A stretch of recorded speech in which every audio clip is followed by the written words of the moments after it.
the truth is, it all comes down to the kids in the future, because eventually these kids are in our community. If you treat them right and they do well, they're going to enhance your greater community and your country. I think that we have to be the hottest market in North America right now, and it's not going to stop. I credit the coaches, I credit the grassroots who are not going to see the kids at the higher level for pretty much taking those kids and to help them develop them. I think that the model that we have right now is excellent. It's not perfect, but it's excellent. And I think that we're only going to get stronger as a greater community in Canada, in Ontario.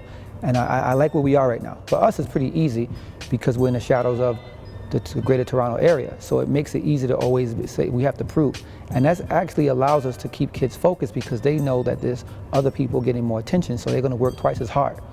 And it's tough being already at the top, but I think our kids coming from this region, they understand that they have to work twice as hard to get noticed, and that helped fuel the fire. So now when you add that with talent, direction, and development, now you have kids that can reach their potential.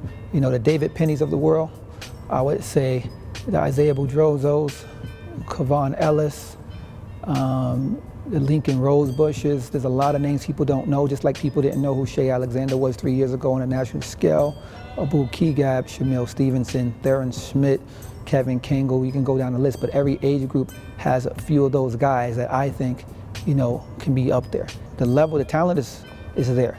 And so that, that neutralizes everything. When you have great talent, you're going to have to provide them with the avenues.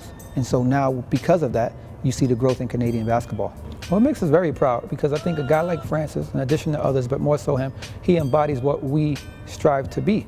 Work hard, stay humble, keep your head down, pick the right fit for you, avoid the hype, and just work. He's one of the hardest workers, along with the Markells, but more so Francis is a guy that we like to say, hey, this is what UPlay is about. We have a history, and again, if you look at all of those guys, the common denominator would be development, hunger, process, and just killer mentality. That's what makes it, and we like to pride ourselves on having those guys or attracting those guys that really want to test themselves, reach their potential without all of the noise.